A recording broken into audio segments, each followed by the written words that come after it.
Hello बच्चों, welcome to ATP Star Kota. बच्चों, जैसे कि आप सभी ने टाइटल एंड थंबनेल देख ही लिया होगा, आज का जो ये वीडियो है ये है ड्रॉपर्स के लिए एंड स्पेसिफिकली जेईई मेन 2024 के लिए। बहुत सारे सवाल आप सभी के दिमाग में चल रहे होंगे बच्चों इस समय पे कि हमें सिलेबस कंप्लीशन कैसे करना है, कब तक करना चाहिए। अगर हमें बस एनआईटी में एडमिशन चाहिए तो कितना मार्क्स हमें मिनिमम लाना चाहिए होता है। अगर हमारा गोल 99 परसेंटाइल है तो हमें क्या करना चाहिए। उसके अलावा हमारे लिए सही स्टडी मटेरियल, थ्योरी के लिए क्या सही रहेगा, रिवीजन के लिए क्या सही रहेगा, मॉक टेस्ट कहाँ से दें, कितने मॉक टेस्ट दें, सही कोचिंग कैसे चुनें, उसके अलावा इस समय अपना रूटीन टाइम टेबल सही कैसे होगा। तो बच्चों, इन सारे सवालों के जवाब ये पर्टिकुलर सेशन जो है ये आपके लिए वन स्टॉप सोल्यूशन है। It will change your life for ever. But make sure आप सभी इन सारी बातों को अप्लाई ज़रूर करें, क्योंकि सिर्फ बातें सुनने से काम नहीं होता बच्चों। आप सभी जानते हैं इनको अप्लाई करना बहुत बहुत ज़रूरी है। तो फुल जोश में अपने ड्रीम कॉलेज के लिए बच्चों अभी इस सेशन को लाइक कर दीजिए एंड कमेंट सेक्शन में ज़रूर बताइए कि कौन से कॉलेज में आप सभी जाना चाहते हैं। मिलके you and us ATP Star Kota, हम सब मिलके आपका जो ड्रीम है वो ज़रूर अचीव करेंगे। ओके बच्चों, तो चलिए शुरुआत करते हैं सबसे पहली बात के लिए। पहला जो हमारा सवाल है वो ये है कि सर, अगर हमें एक अच्छी एनआईटी चाहिए, टॉप मोस्ट एनआईटीज़ चाहिए, और उसके अलावा हमें ब्रांच भी टॉप 2-3 ब्रांचेस में ही चाहिए, तो ऐसे केस में हमें कितना परसेंटाइल चाहिए होता है। तो आप सभी जानते हो जनरल कैटेगरी की अगर बात करें तो वहाँ पे अगर टॉप मोस्ट एनआईटीज़ जो 3-4 एनआईटीज़ है और वहाँ पे अगर आपको सीएस चाहिए या टॉप ब्रांचेस चाहिए, सीएस में तो और भी हाई कट ऑफ होगा, पर 99 परसेंटाइल अबव लाना पड़ेगा। अब इन दैट केस आपके लिए सेफ स्कोर क्या रहेगा, तो अपने को बच्चों जो गोल बनाना पड़ेगा वो 180 का गोल बनाना पड़ेगा, क्योंकि डिपेंडिंग ऑन द शिफ्ट का लेवल 160 मार्क्स पे भी 99 परसेंटाइल आती है और कभी कभी 210 मार्क्स पे भी 99 परसेंटाइल आती है। तो 50 मार्क्स का गैप रहता है because of the variation of difficulty level.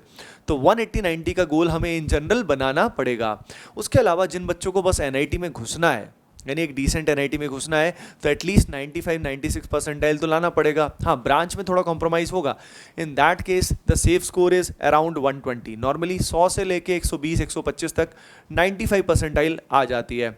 यानी आप देख रहे हो कि जिस बच्चे को सिर्फ एनआईटी में जाना है उसके लिए बहुत बहुत टफ तो नहीं है ना। यानी हमें यहाँ पे फोकस करने की बहुत ज़रूरत है। जैसे जिस बच्चे को अगर 180 स्कोर करना है, आपको क्या लगता है 180 स्कोर करने के लिए भी कितना हमें अटेम्प्ट करना होता है। हम अगर अराउंड 240-250 का पेपर अटेम्प्ट कर लेते हैं, यानी लगभग 80-90% पेपर अगर हम अटेम्प्ट कर लेते हैं और उसमें एक्यूरेसी रेट अच्छा रहता है, तो भी हम इस स्कोर तक पहुंच सकते हैं। यानी पूरा पेपर अटेम्प्ट करने की ज़रूरत भी हमें नहीं पड़ती। तो एक बात बहुत इंपॉर्टेंट है कि कायदे से हमें सारा सिलेबस करना चाहिए, लेकिन जितना भी करें हम अच्छे से करें। यानी सबसे इंपॉर्टेंट बच्चों क्वालिटी होती है। एक बात ध्यान रखिए, limited material and maximum revision is the key. Limited highly focused material and maximum revision is the key, क्योंकि समय हमारे पास लिमिटेड होता है। अगर हम फर्स्ट अटेम्प्ट की बात करें, आप हमेशा जानते हो कि फर्स्ट अटेम्प्ट जो है वो हमारे लिए गोल्डन होता है। यानी फर्स्ट अटेम्प्ट हमारा प्राइमरीली जनवरी में होने के चांसेस हैं, जनवरी मिड में होने के चांसेस हैं, तो उसके बेसिस पे हमारे पास अराउंड 8 मंथ्स है। अब 8 महीने में भाई हमें पूरा 2 साल का सिलेबस जो होता है, जो 2 साल में कवर होता है नॉर्मली, 11th-12th करना है, उनको रिवीजन भी करना है, मॉक टेस्ट भी देने हैं, कैसे मैनेज करना होगा। तो पहली चीज़ मैं आप सभी को बता रहा हूँ कि आपको खुद को मैनेज नहीं करना है, ठीक है। I will help you in this management, किस तरीके से अपने को करना है। पहला सवाल ये आता है कि भाई चलो, जो भी आपका गोल है, कितना आप स्कोर करना चाहते हो, कमेंट सेक्शन में बच्चों ज़रूर बताना, ठीक है, कि क्या गोल कर रहे हो आप, है ना।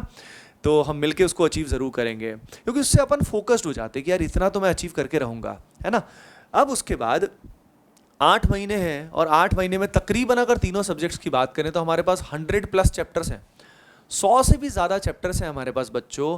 तो यानी पर मंथ हमारे पास चैप्टर्स तो बहुत सारे हो गए, लगभग around 13 chapters to 14 chapters per month करना काफ़ी डिफिकल्ट हो जाता है। और अराउंड उसमें देखा जाए तो 4 to 5 चैप्टर्स अगर हम देखें तो पर subject per month will become difficult. तो उसको मैनेज कैसे करें, तो उसका बड़ा इंटरेस्टिंग तरीका मैं आपको बताने वाला हूँ। उसका बहुत ही इंटरेस्टिंग तरीका जो हमने बनाया है, हमने डिज़ाइन किया है, तो वो आपके साथ मैं शेयर करता हूँ बच्चों। देखिए, आपको ना पूरा का पूरा सिलेबस जो है वो स्क्रैच से नहीं करना, ध्यान रखिए इस बात को। कॉमन गलती स्टूडेंट क्या करते हैं, वो पूरा सिलेबस स्क्रैच से करना शुरू कर देते हैं और ऐसी कोचिंग ज्वाइन करते हैं जहाँ पे स्टूडेंट्स के लिए, ड्रॉपर्स के लिए अलग से प्लानिंग नहीं होती। मैं आपको सभी को बताना चाहता हूँ, आज के टाइम में ड्रॉपर्स के जितने भी कोर्सेज हैं वो बिल्कुल ही, most of them are highly irrelevant, क्योंकि समय अब हमारे पास बहुत ही कम बचता है। अब हमारे पास पहले 1 साल होता था पूरा, अब हमारे पास 1 साल बचता नहीं है। तो इतने कम समय में हमारी प्लानिंग जो है ड्रॉपर बैच में वो काफ़ी डिफरेंट होनी चाहिए। नहीं तो नॉर्मल ड्रॉपर बैचेस में आज भी ऐसा होता है कि पहले कुछ महीने में बहुत ही बेसिक चैप्टर्स जो हैं वो कवर होते हैं, और हाई वेटेज चैप्टर्स या तो कवर ही नहीं होते हैं या एंड में बहुत फास्ट होते हैं। तो सिलेबस कंप्लीशन जो है ना बच्चों का, वो प्रॉपर हो ही नहीं पाता है, रिवीजन भी नहीं हो पाता, और पहला अटेम्प्ट तो बिल्कुल ही बेकार चला जाता है।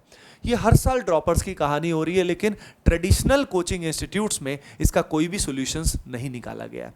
पर कोई बात नहीं बेटा, हम लोग आपके साथ है ना, एटीपी स्टार कोटा आप सभी के साथ है। हम लोगों ने आपके लिए प्लान किया हुआ है, सो दैट इस तरीके से आपके लिए जो हमने ड्रॉपर बैच भी डिज़ाइन किया है वो इस तरीके से डिज़ाइन किया है बच्चों कि ये सारी बातों का ख्याल रखा हुआ है। अब करना क्या है, 8 महीने हैं, अगर आप पूरा करने की कोशिश करोगे, एक एक स्क्रैच से करोगे, तो ये मान लीजिए ढंग से कुछ भी नहीं होगा, जानते हो इस बात को। तो फंडा क्या है, फंडा ऐसा है बच्चों कि जैसे फॉर एग्जांपल 100 चैप्टर्स हैं अप्रॉक्सीमेटली, अगर हम बात करें 100 में से बच्चों, डिपेंडिंग ऑन योर प्रिपरेशन, अभी तक हो सकता है आपने बोर्ड्स लेवल की तैयारी की हो, या हो सकता है आपने जेई का तैयारी पहले भी किया हो, तो मैं एज्यूम कर रहा हूँ एक बार के लिए कि 40% ऐसे चैप्टर्स हैं जो आपको ऑलरेडी जेई मेन लेवल के, यानी ऑलरेडी आपके डिसेंट है, बस उनको आपको रिफाइन करना है। अब ये बताओ, यानी इसका मतलब ये जो 40% चैप्टर्स हैं, ये तो आपको सिंपली रिवीजन करनी है, इनके कुछ की कंसेप्ट्स को इम्प्रूव करना है, प्लस इनमें प्रॉब्लम सॉल्विंग करनी है। यानी 40% सिलेबस जो है उसका हेडेक तो पहले ही खत्म हो गया। उसमें तो मेनली प्राइमरीली हमें क्या करना है, रिवीजन करना है एंड प्रॉब्लम सॉल्विंग करना है। उसमें दोबारा से नोट्स बनाने की जरूरत नहीं पड़ेगी। यानी हमारा जो एक तरह से सिलेबस कंप्लीशन का लोड रह गया, वो रह गया कितना बच्चों, 60% रह गया। कितना रह गया, 60% रह गया। अब यहीं पे हमारा मान लीजिए बहुत रिलैक्स हो गया हमारे लिए, क्योंकि 100 की बजाय अराउंड अगर 56 या 60 चैप्टर्स हुए बच्चों, तो अप्रॉक्सीमेटली 8 महीने में एवरेज 2 से 3 चैप्टर पर सब्जेक्ट हैंडल करना बहुत ही सिंपल है। Just imagine in a subject 2 से 3 चैप्टर पर मंथ आप बहुत आसानी से कर सकते हो। और इसमें अगर किसी बच्चे का ये 40% की बजाय मान लीजिए 60% है, तो उसके लिए और आसान हो जाएगा। अगर किसी बच्चे के लिए थोड़ा कम है, मान लीजिए 20% ही ऐसे चैप्टर्स हैं, तो उसको थोड़ा सा ज़्यादा मेहनत करनी पड़ेगी। यानी डिफरेंट स्टूडेंट के लिए जो सिलेबस कंप्लीशन का है एंड रिवीजन का डिफरेंट प्लान की ज़रूरत होती है। तो आई थिंक आपको अंडरस्टैंडिंग लगी कि ये ब्लंडर नहीं करना है कि स्क्रैच से बिल्कुल शुरू कर दिया सारा का सारा। अरे भाई, कुछ चैप्टर्स करने पड़ेंगे स्क्रैच से, ये 60% में करने पड़ेंगे, लेकिन बाकी में तो नहीं करने हैं ना। बाकी में तो सिंपली रिवीजन, प्रॉब्लम सॉल्विंग करनी है आपको। अंडरस्टूड। यहाँ पे 60% में आपको थ्योरी भी करना है, रिवीजन भी करना है, प्रॉब्लम सॉल्विंग भी करना है। अब इसमें मैं आपको बताता हूँ कि थ्योरी में बहुत ज़्यादा घुस के फ़ायदा नहीं होता। जैसे कि हम लोग भी, हमारा जो एकलव्य बैच है जो प्रॉपरली जेई मेन स्पेसिफिक है, उसमें हम लोग इस बात का ध्यान रखते हैं कि थ्योरेटिकल एस्पेक्ट जो इंपॉर्टेंट है वो कराने के बाद प्राइमरी फोकस हम प्रॉब्लम सॉल्विंग पे करते हैं, ताकि क्या हो, कम समय में ज़्यादा कंटेंट होता है कवर, और ज़्यादा कंटेंट कवर होता है तो सिलेबस भी फास्ट कंप्लीट होता है। तो थ्योरी हमें जल्दी से करके, समझ के, जल्दी से किस पे जाना चाहिए, प्रॉब्लम सॉल्विंग पे और रिवीजन पे जाना चाहिए, है ना। तो बहुत ज़्यादा थ्योरी में घुसे रहोगे तो ऐसे केस में बात नहीं बनेगी। जेई मेन में अगर क्वेश्चंस की बात करें तो बहुत डीप सवाल नहीं आते हैं। Do you understand. तो थ्योरी थोड़ा फास्ट करना है अपने को, और फिर मेनली फोकस करना है प्रॉब्लम सॉल्विंग पे एंड रिवीजन पे। अब ये आइडेंटिफिकेशन करना बहुत ज़रूरी है कि ये 40% चैप्टर्स या 30% कौन से हैं। अच्छा, अभी तक आपने दिमाग में एक ओवरऑल तो सोच लिया होगा कि कितने प्रतिशत ऐसे चैप्टर्स हैं जो आपके ऑलरेडी जेई मेन लेवल के प्रिपेयर्ड हैं। आप में से कई बच्चे सोच रहे होंगे कि सर मैंने अभी तक सिर्फ बोर्ड लेवल का तैयारी किया था। तो बच्चों, आप भी जेई मेन के PYQ देख सकते हो, ठीक है। बोर्ड के सिलेबस बोर्ड वाला ही होता है वैसे, तो जेई मेन के क्वेश्चन देख के आपको अंदाजा लग जाएगा कि ऐसे कौन से चैप्टर हैं जिसमें आपको स्क्रैच से करने की आवश्यकता नहीं है। Do you understand. तो वहाँ पे जेई मेन में जो सवाल आपका फंसे, उसके हिसाब से थ्योरी पोर्शन वो कर लेना। Do you understand. तो इसलिए जिनका अभी 12वीं तक उन्होंने सिर्फ बोर्ड्स लेवल तक किया है, उनको भी सारे चैप्टर स्क्रैच से करने की आवश्यकता नहीं होती है। जैसे कि मैं एग्जांपल देता हूँ, अब इन्वायरमेंटल केमिस्ट्री है, S ब्लॉक है, P ब्लॉक है, ये सब NCERT लाइन टू लाइन से आता है। केमिस्ट्री इन एवरीडे लाइफ है। जेई का कुछ खास अलग से इसमें कुछ खास क्वेश्चन नहीं आते। तो there are so many chapters बच्चों जो बिल्कुल बोर्ड लेवल के ही आते हैं, है ना। लेकिन हम लोग क्या करते हैं, रैट रेस में लगे रहते हैं। लेकिन आप सभी को एडवांटेज मिलेगा। जो भी बच्चा इस वीडियो को देख रहा है ना आज और इसको अप्लाई करेगा उसको बहुत एडवांटेज मिलने वाला है, ठीक है। ये गेम चेंजिंग होने वाला है आप सभी के लिए, क्योंकि ज़्यादातर जगह इस तरह से सोचा नहीं जाता है, राइट।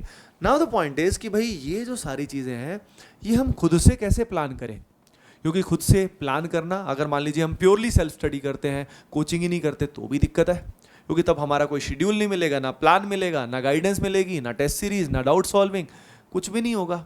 तो फिर खुद से कैसे करेंगे इस चीज़ को, है ना बच्चों। तो इन सारी प्रॉब्लम्स का, सिलेबस कवरेज का, मटेरियल का, प्रैक्टिस का, टेस्ट सीरीज का वन स्टॉप सोल्यूशन आपके लिए आ रहा है बच्चों। इंडिया का पहला ऐसा बैच था जो एक्सक्लूसिवली जेईई मेन पे फोकस था। इसका नाम है बच्चों एकलव्य बैच। और इन्फॉर्मेशन के लिए बता रहा हूँ आप सभी को, जो भी बच्चे इंटरेस्टेड हैं इस बैच को ज्वाइन कर सकते हैं। इस बैच में हमारी जो कोर फैकल्टी है और मैं भी इसमें पढ़ाने वाला हूँ। सबसे बड़ी बात यह है कि ये बुलजाई है, यानी प्रॉपरली जेईई मेन पे फोकस होके ये बैच है, राइट। ज़्यादातर बैचेज अगर कहीं और की बात करें तो उसमें क्या होता है, मिक्स्ड कंटेंट होता है और जेईई मेन के बहुत सारे ऐसे टॉपिक हैं जिनको इग्नोर किया जाता है। लेकिन आप समझ रहे हैं, हमें जेईई मेन की तैयारी करनी है तो कुछ ऐसे चैप्टर्स हैं जिनका वेटेज बहुत हाई होता है, लेकिन इन जनरल कोचिंग्स में उनको इग्नोर किया जाता है। तो यहाँ पे कंटेंट आपको बुलजाई मिलता है बच्चों। सबसे बड़ा डिफरेंस यहाँ पे ये है कि जो हाई वेटेज चैप्टर्स है ना, आसान हाई वेटेज चैप्टर्स, वो पहले ही करवा दिए जाते हैं, ठीक है। जिससे क्या होता है, आपके मार्क्स बहुत स्पीड से इंक्रीज होते हैं। यानी शुरू से ही बहुत बैलेंस लेके आपको कोर्स कराया जाता है। ऐसा नहीं होता कि पहले 4-5 महीने तो बहुत स्लो किया और लास्ट में एकदम से बहुत ज़्यादा करा दिया, ऐसा नहीं होगा। शुरू से ही काफ़ी कुछ आपको कराया जाएगा। अगली चीज़ जो ये सारी बातें हैं इसका ध्यान दिया जाएगा। हर बच्चे को हर चैप्टर स्क्रैच से नहीं करना होगा। कुछ लेक्चर्स जो होंगे, कुछ चैप्टर्स जो होंगे, उनका एक्सेस जो है लेक्चर्स का हम आपको पहले ही दे देंगे, ताकि पहले से ही उनको आप कवर कर सकते हो। तो हर चैप्टर को स्क्रैच से नहीं करना होगा, इसीलिए डिफरेंट कैटेगरी ऑफ स्टूडेंट्स को अलग प्लान मिलेगा। जिनको स्क्रैच से करना है वो तो प्रॉपर शेड्यूल को फॉलो करेंगे, और जिनको जो चैप्टर्स नहीं करने उन चैप्टर्स को स्किप करके उनको दूसरे चैप्टर्स का प्लान दिया जाएगा। तो स्टूडेंट्स का कस्टम प्लान भी मिलेगा। तो यहीं पे तो गाइडेंस का रोल है, क्योंकि ये सारी चीज़ें खुद से प्लान करना, सेलेक्ट करना और उसको एग्जीक्यूट करना डिफिकल्ट हो जाता है। तो इसी के लिए ये बैच आपके लिए बहुत हेल्पफुल हो सकता है ना बच्चों। और इसमें इस पूरी जर्नी में मैं आप सभी को गाइडेंस, मेंटरशिप सब देने वाला हूँ। नाउ द पॉइंट इज, ये कब से आ रहा है तो मैं नॉलेज के लिए आपको बता देता हूँ बच्चों।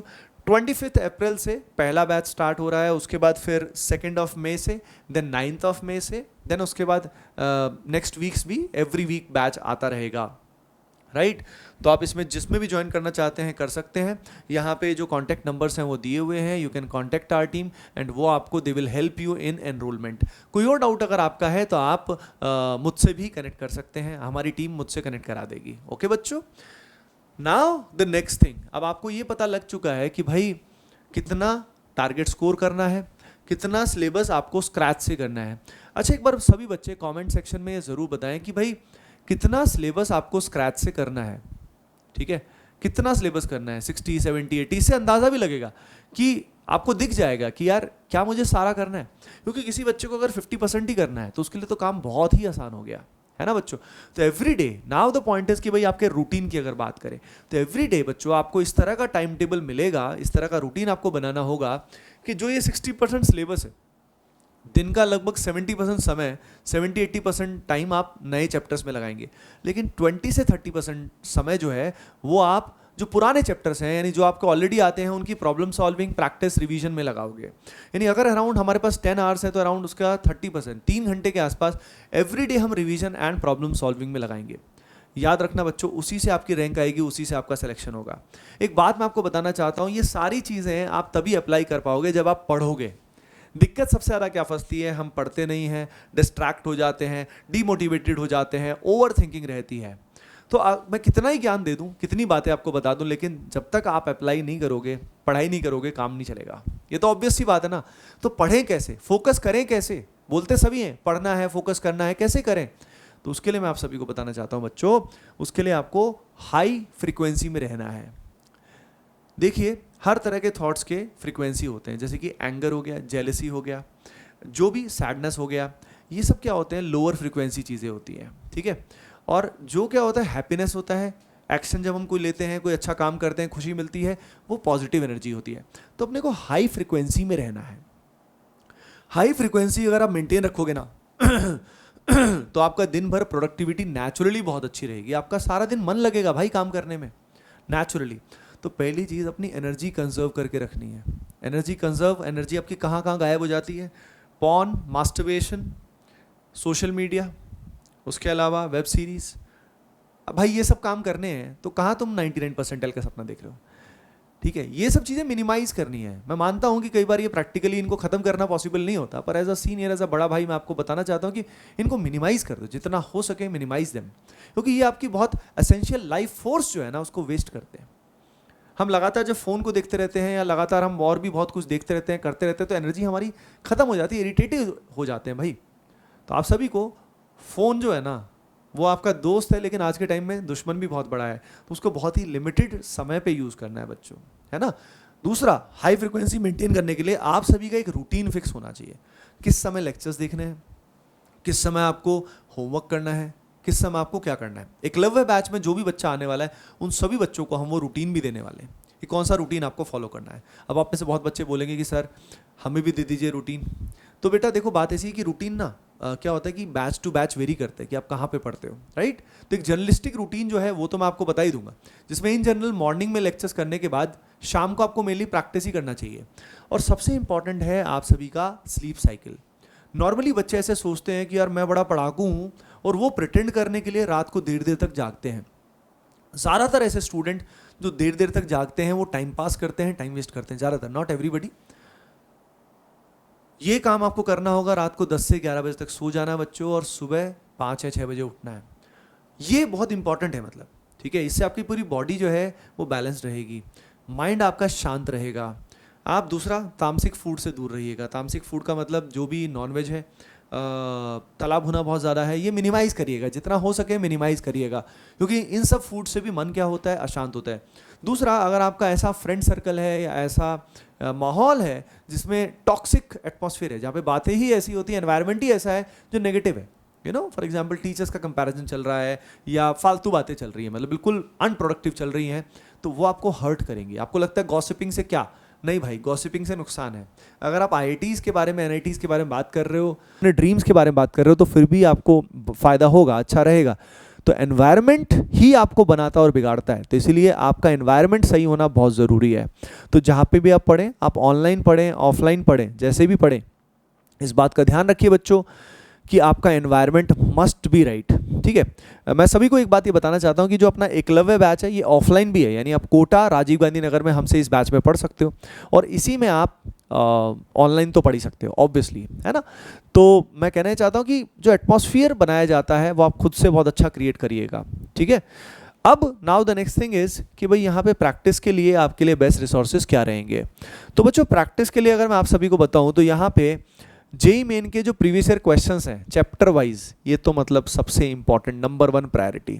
उसके अलावा एडवांस्ड के एससीक्यू, वो सिंगल करेक्ट वाले क्वेश्चंस जो बल्कि कर ही सकते हो, इससे आपका मेंटल लेवल बढ़ेगा, कर सकते हो। उसके अलावा क्लास में जो आपको सीपीपी, डीपीपी मिले, जैसे सीपीपी हम लोग यहाँ पे इसमें जो हमारे बैचेज है उसमें देते हैं, तो यानी क्लास का मॉड्यूल या एक्सरसाइज वो कर लेना चाहिए। उसके अंदर कई बार पीवाईक्यू भी होते हैं, लेकिन याद रखिए इन सबसे ज़्यादा प्रायोरिटी जो है वो हमारा जेई मेन पीवाईक्यू जो है ना चैप्टर वाइज, उनकी प्रायोरिटी नंबर 1 पे है। खासतौर पे जब से एनटीए ने पेपर बनाए हैं टेस्ट सीरीज़ की तरह, तो बहुत सारे चैप्टर वाइज अवेलेबिलिटी है, बहुत अवेलेबिलिटी है बच्चों, ठीक है। उसके बाद अब बात करते हैं कि भाई ये प्रैक्टिस तो करोगे, लेकिन क्लास में नोट्स ज़रूर बनाइएगा, चाहे आप ऑफलाइन पढ़ो चाहे आप ऑनलाइन पढ़ो। बच्चों, क्लास में नोट्स बनाना बहुत ज़रूरी है, खास किन चैप्टर्स में जो आप कंप्लीट कर रहे हो, ठीक है। उससे क्या होगा, रिवीजन जब भी करोगे तो आपको हेल्प मिलेगी। एंड मेक श्योर, देखो इससे फ़ायदा क्या होगा, इससे आपको ना एवरीडे रिवीजन करने का समय मिलेगा। नहीं तो ज़्यादातर ड्रॉपर्स की दिक्कत क्या आती है, they are not able to find time for revising the other topics, time ही नहीं निकाल पाते रिवीजन का। तो आपको टाइम निकालना है, इसलिए मैंने बोला limited material maximum revision is the की, ठीक है बच्चों। अब यहाँ पे रिवीजन आपको करना है। मॉक टेस्ट कब से देने हैं, तो देखो यार, मॉक्स आपको एज सुन एज पॉसिबल देने शुरू कर देने हैं। जैसे कि मैं हमारे बैचेस में अगर बोलूँ तो हम नॉर्मली बैच स्टार्ट होने के 2 या 3 वीक के बाद से ही फुल लेंथ टेस्ट शुरू हो जाते हैं। तो आप जितने ज़्यादा मॉक टेस्ट देंगे उतना आपको इसके अंदर बेनिफिट होगा, आपको पता लगेगा कि आप कहाँ पे स्टैंड करते हो। याद रखो, रियल गेम से पहले, रियल मैथ से पहले ट्रायल मैच तो खेलना पड़ता है ना। अगर ट्रायल मैच हम नहीं खेलें, कई बच्चे क्या करते हैं, मॉक टेस्ट सोचते हैं मैं पूरा सिलेबस करूंगा तभी दूंगा। अरे भाई उससे काम नहीं चलेगा, आपको पहले भी जो मॉक टेस्ट हैं वो देने पड़ेंगे। उससे ही जो बच्चा मॉक टेस्ट नहीं देगा, मैं आज बोल देता हूँ, आप में से जो भी ऐसी मक्कारी करेगा उसका फाइनल स्कोर भी अच्छा नहीं आने वाला, खासतौर पे जो वो डिजर्व करता है वो तो नहीं आने वाला। तो आप सभी को जैसी तैयारी शुरू करते हो विद इन 2-3 वीक्स आपको स्टार्ट कर लेना है, ठीक है। और जो बच्चे यहाँ एकलव्य बैच में आने वाले हैं उनको AOTS का भी एक्सेस मिलेगा, which is ATP online test series, जिसमें देश के बहुत सारे स्टूडेंट्स, हज़ारों स्टूडेंट्स जो है उसमें पार्टिसिपेट करते हैं, राइट। तो जो बच्चे इस बैच में हैं उनको ये मिल ही जाएगा, प्लस अलग से बाकी स्टूडेंट्स जो हैं जो डिफरेंट कोचिंग्स में हैं वो भी AOTS जो है ATP ऑनलाइन टेस्ट सीरीज़ की हेल्प से JEE main specific highly relevant mock test attempt कर सकते हैं बच्चों, है ना। और मैं क्लैरिफाई कर देता हूँ, AOTS is a paid test series, है ना। अब बच्चों स्टडी मटेरियल क्या बेस्ट रहेगा आप सभी के लिए। तो देखो स्टडी मटेरियल में अगर हम बात करें तो क्लास में अगर ढंग से पढ़ाया गया है तो क्लास नोट्स सबसे इंपॉर्टेंट है। अगली चीज़ अगर बात करें तो JEE मेन का एग्जाम्पलर में भी क्वेश्चंस अच्छे होते हैं, NCERT रिवीजन करने के लिए बहुत बढ़िया रहता है। और NCERT खासतौर पे केमिस्ट्री में, खासतौर पे केमिस्ट्री में भी इनऑर्गेनिक ऑर्गेनिक के लिए बहुत ही लाइक गोल्डन है। लाइन टू लाइन क्वेश्चन आ जाते हैं, टेबल से क्वेश्चन आ जाते हैं। तो NCERT के लिए एग्जाम्पलर और साथ में दोनों चीज़ें कंबाइन करके कर सकते हो आप। अलॉन्ग विद दैट जो भी आपके टीचर्स रिकमेंड करें, जैसे कि हमारे यहाँ हम लोग फिजिक्स में, मैथमेटिक्स में, केमिस्ट्री में कुछ कुछ रेफरेंस बुक्स भी रिकमेंड कर देते हैं जिन बच्चों को डीपर अंडरस्टैंडिंग चाहिए, फॉर एग्जाम्पल, या प्रैक्टिस चाहिए। तो जो टीचर आपके रिकमेंड करें तभी बुक्स लीजिए, क्योंकि आप देख रहे हो अगर आप फॉर एग्जाम्पल बहुत सारी प्रैक्टिस की किताब ले लेते हो और साथ में कोचिंग का मटेरियल भी है, PYQ भी है, आप ही बताओ क्या ये प्रैक्टिकली इतना कुछ कर पाना और रिवीजन कर पाना पॉसिबल है? नहीं पॉसिबल है। इसीलिए मैंने बोला ना, we have to focus on the most important things. Prioritise करना बच्चों is the key, focus is the key. ये जो बचा हुआ टाइम है इसमें जितना हाई इम्पैक्ट स्टडी हम करेंगे ना, उतना ही हमारा ROI यानी रिटर्न ऑन इन्वेस्टमेंट ज़्यादा होगा। ओके, सो आई थिंक आप इस बात को बहुत अच्छे से समझ चुके हैं कि किस तरीके से अपने को गोल करना है, किस तरीके से अपने को गोल बनाना है, रूटीन अपना कैसा होना चाहिए। पर याद रखिए सारी चीज़ें तभी कर पाओगे जब आपकी फ्रीक्वेंसी क्या होगी, हाई होगी। ओके बच्चों, सो होपिंग दैट ये पर्टिकुलर सेशन जो है बच्चों इससे आपको हेल्प ज़रूर मिली होगी, ताकि आपको पता लगा होगा कि JEE मेन 2024 में हमें कैसे मचाना है। तो make sure you hit the like button for your dream college. And आपको कैसा ये सेशन लगा कमेंट सेक्शन में ज़रूर बताइएगा। मिलते हैं नेक्स्ट सेशन में, bye bye, take care and keep preparing well, love you all.